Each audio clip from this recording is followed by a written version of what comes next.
So I looked back at the last few Gamper Trophy reviews that I've done over the last few seasons. And after this one, I can tell you I have nothing today but good news. 2 years ago was a weird game against Elche. Why Elche for the Gamper Trophy when you're going to play them in the Liga? And there was a vote of no confidence in the air, and the club's finances were just coming to light. Oh, how young and naive we were back then.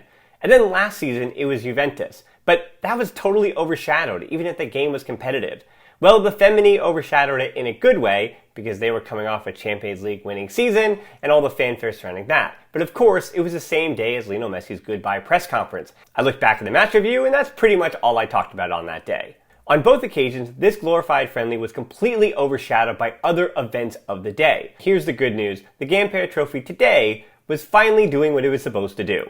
The only thing it kind of missed out on doing was being a competitive, friendly affair, but I don't think many Kool-Aids are complaining after that result. So let's jump right in. Those 5 headlines for Barcelona's 6-0 win over Pumas in the Gamper Trophy. One is Gamper history. There are a few things that, at least this is me, that the Gamper Trophy should be doing to consider the game and the affair and the event a success. 1 is introduce a new team. 2 is honor Juan Gamper and maybe other legendary figures. And 3 is be a fun match that is both competitive and ends with Barcelona winning a trophy in the end. Of that criteria, I'd say that this match had about 2.7 of the 3, with Pumas being the ones who didn't hold up their end of the bargain. But in their defense, it wasn't really supposed to be them. When Roma and Jose Mourinho dropped out, it did kind of take the sting out of this match. And Pumas does have a huge matchup next weekend, less than a week away, against Club America, their local rivals in Mexico City. So I don't really blame Pumas for not bringing their A game today.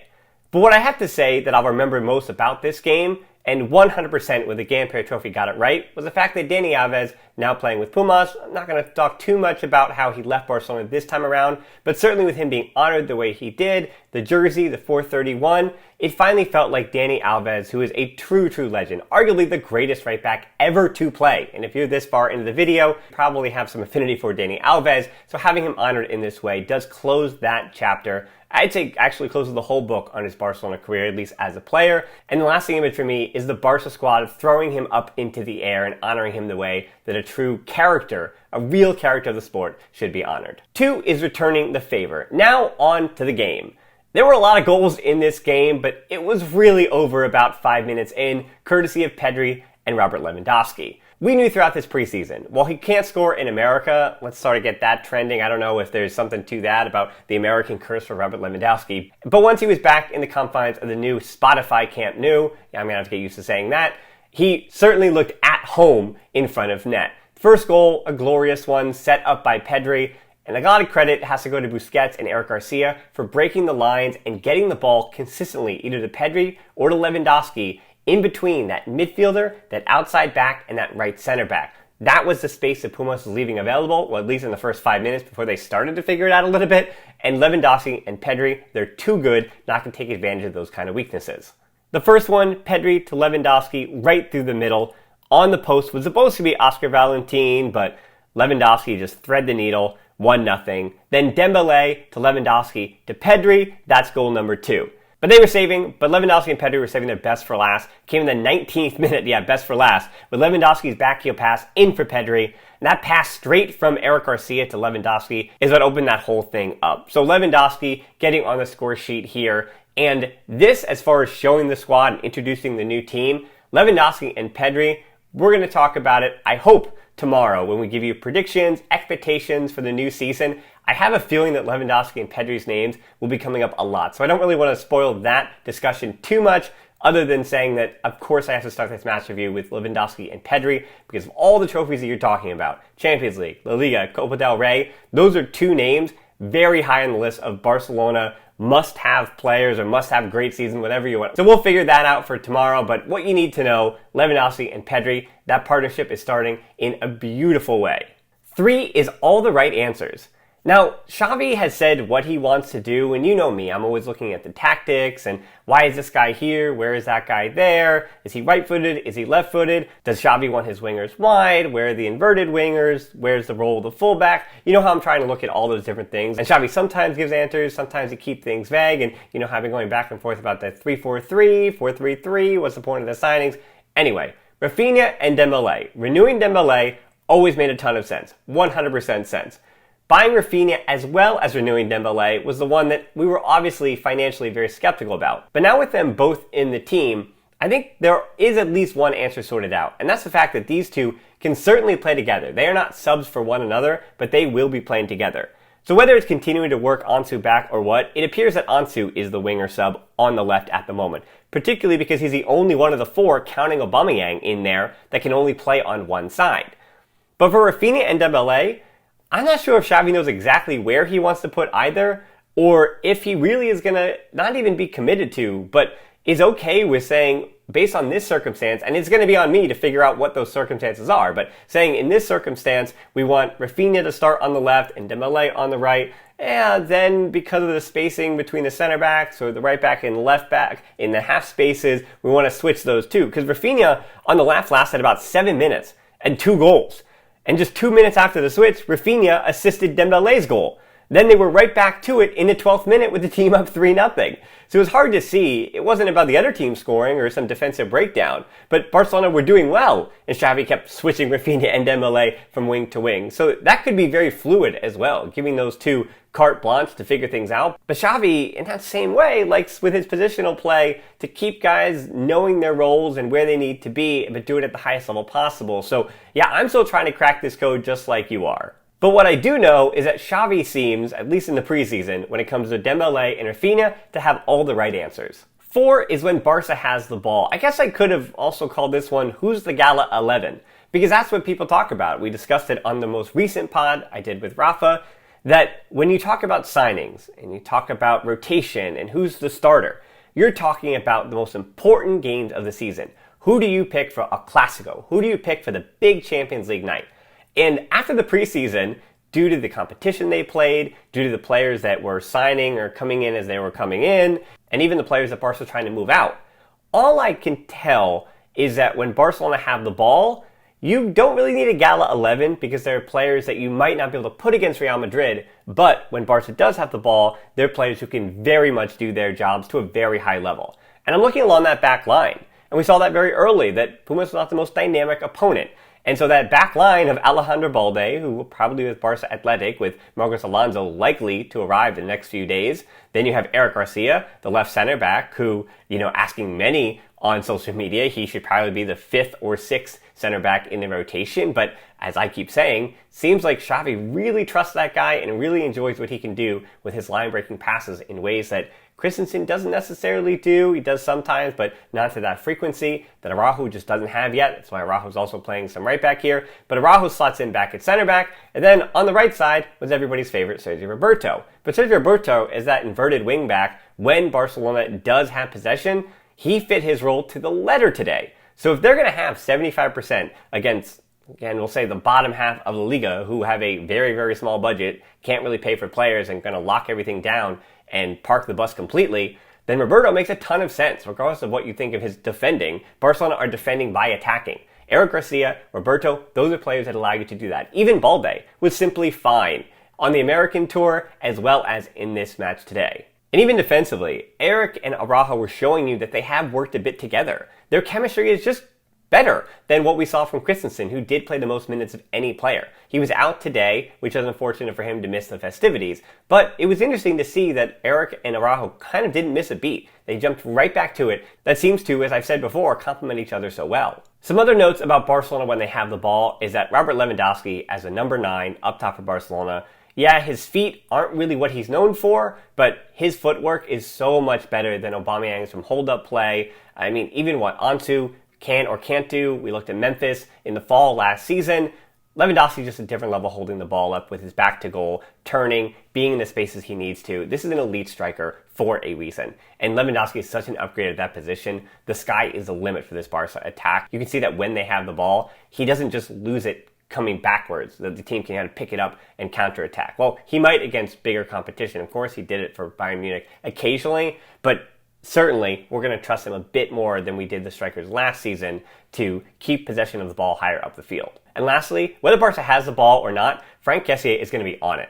There was a little bit of time there when I didn't know if he was the left interior or the right interior. I knew that Frankie de Jong was the left interior, but where Franck Kessie's positioning is told me that Franck Kessie is just playing in the game. And he wasn't out of position in any way. And that's, I think, the magic that I'm already seeing from Frank Kessie. I think the most impressive thing about Frank Kessie so far is that somehow the man is on every blade of grass, and yet he's never seemingly out of position.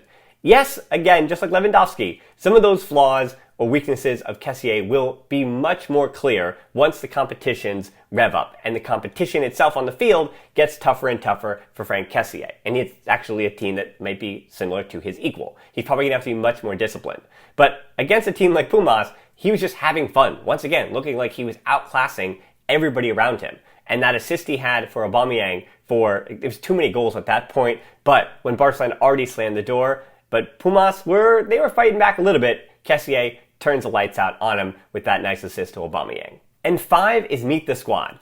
This is the most important thing about the Gamper Trophy, is to introduce the squad.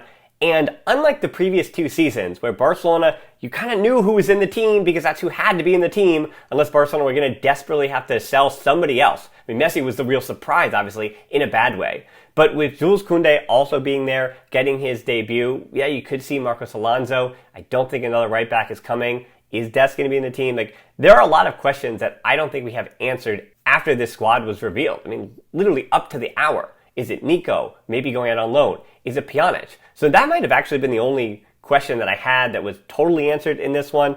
We didn't see Pjanic and no Callado, so we kind of knew that maybe it was Nico, maybe it was Pjanic. Couldn't have been both, of course, because of the minutes and the availability. So it seems like Pjanic's time, unfortunately for him, and I think Kool-Aid's, they would have enjoyed him. But seeing Nico develop is certainly going to give me a lot more to talk about than seeing Pjanic just be a fine backup and a fine professional all season long, even if that might have been better for Barca this year. Nico really getting comfortable as Busquets' backup as the pivot is going to be much better, or I hope is much better for Barcelona in, we'll say, the long run. I mean, we're talking 10 years plus, I hope. And again, that is the hope. Very unlikely, but possible. And then no Callado, we talked about that before, likely to go out on loan because he also renewed his deal as well. Then there was no Abde, there was no Pablo Torre, no Arnau Tenas. Those are all going to be playing in the B team this season because as good as Abde was in his rare appearances last year, well, he's going to be with the B team because that strike force has upgraded at every position and is double as deep as they were from the days of he and Jucla. So Abde might get his chance again down the road, but he has some developing to do down in the 3rd division. I am still puzzled about Balde, because I don't think, from what I saw in the preseason, it's just preseason, yeah, and how can you compare against the competition they had? But Balde showed me enough naturally. As I keep saying, I cannot reiterate this enough for those who are not watching any Barca B last season.